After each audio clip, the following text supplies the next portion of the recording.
আইন শৃঙ্খলা পরিস্থিতি নিয়ন্ত্রণের উপরই সরকারের সফলতা ব্যর্থতা নির্ভর করছে জানিয়ে প্রধান উপদেষ্টা সারা দেশের আইন শৃঙ্খলা পরিস্থিতি ঠিক রাখতে ডিসিদের কঠোর হওয়ার নির্দেশ দিয়েছেন।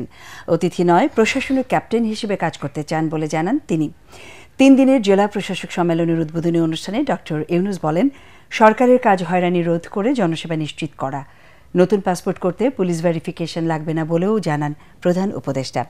জেলার মান উন্নয়নে ভালো কাজের প্রতিযোগিতা করার আহ্বান জানিয়ে ঘোষণা দেন, যেসব জেলা র্যাঙ্কিংয়ে ভালো করবে তাদের পুরস্কৃত করা হবে।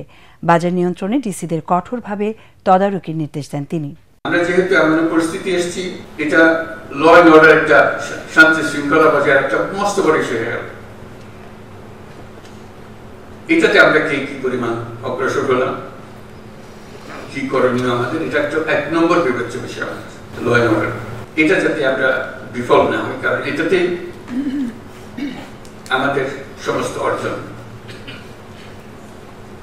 সফলভাবে অর্জন হতে পারে অথবা বিফলতায় পর্যবসিত হতে পারে। সেটা কি কোঅর্ডিনেশন করলে, কিভাবে করলে, এটা নিয়ে এই সম্মেলনে আলোচনা হোক। ফিরে যাওয়ার পরে যেন এটা আর বোঝাবুঝির মধ্যে কোনো গলদ না থাকে।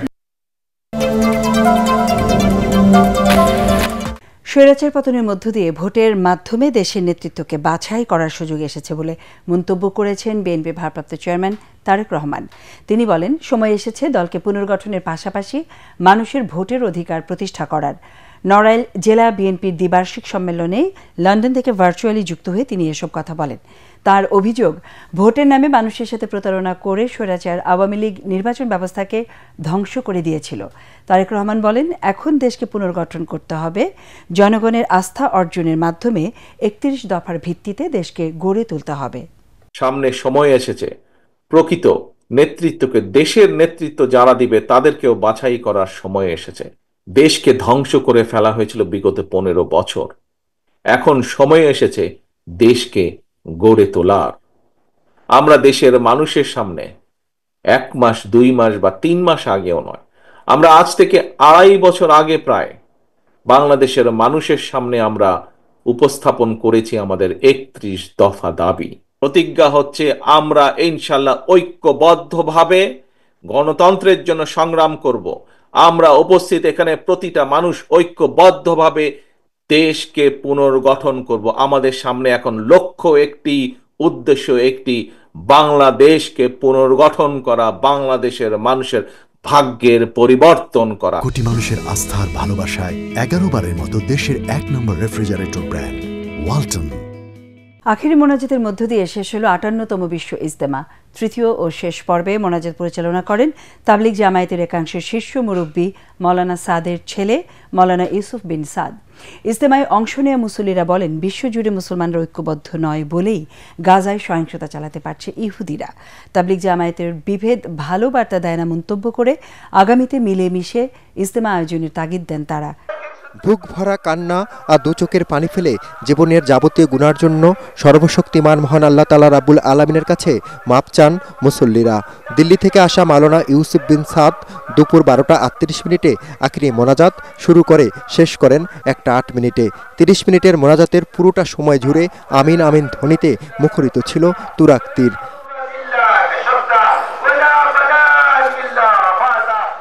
3 দিনের ইজতেমায় অংশগ্রহণকারীদের পাশাপাশি সকাল থেকে আশপাশ থেকে ইজতেমা ময়দানে জড়ো হন ধর্মপ্রাণ মুসল্লিরা।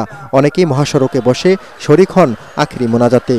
সবার সাথে আমরা দোয়া করেছি, আমার পরিবারের জন্য দোয়া করেছি, বাংলাদেশের জন্য দোয়া করেছি।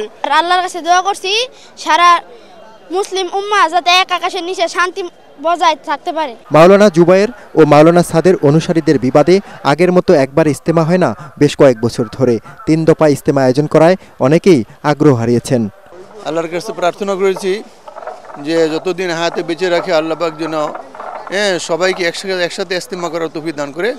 এক আমিরের নেতৃত্বে ইজতেমাটা করতে পারি সেই দোয়াই আল্লাহর কাছে চাইছি। মুসলমানরা বিবাদে জড়ালে সুযোগ নেয় বিধর্মীরা, তাই আগামীতে সবার অংশগ্রহণে ইজতেমা আয়োজনের তাগিদ মুসল্লিদের। হযরতে উলামায়ে কেরামকে আমরা বলবো, যেহেতু আপনারা ইসলামের কায়েদ, রাহাবার, পথ প্রদর্শক, আমরা চাই হযরতে উলামায়ে কেরাম একটা নিরপেক্ষ ভূমিকা নিয়ে আমাদের উভয় পক্ষকে নিয়ে ইজতেমার পরে বসলে দ্রুত সময়ের মধ্যে তাবলীগের বিভেদ দূর হয়ে যাবে। 1966 সাল থেকে এই তুরাগ তীরে অনুষ্ঠিত হচ্ছে বিশ্ব ইজতেমা, যদিও শুরুটা আরও আগে 1946 সালে কাকরাইলে।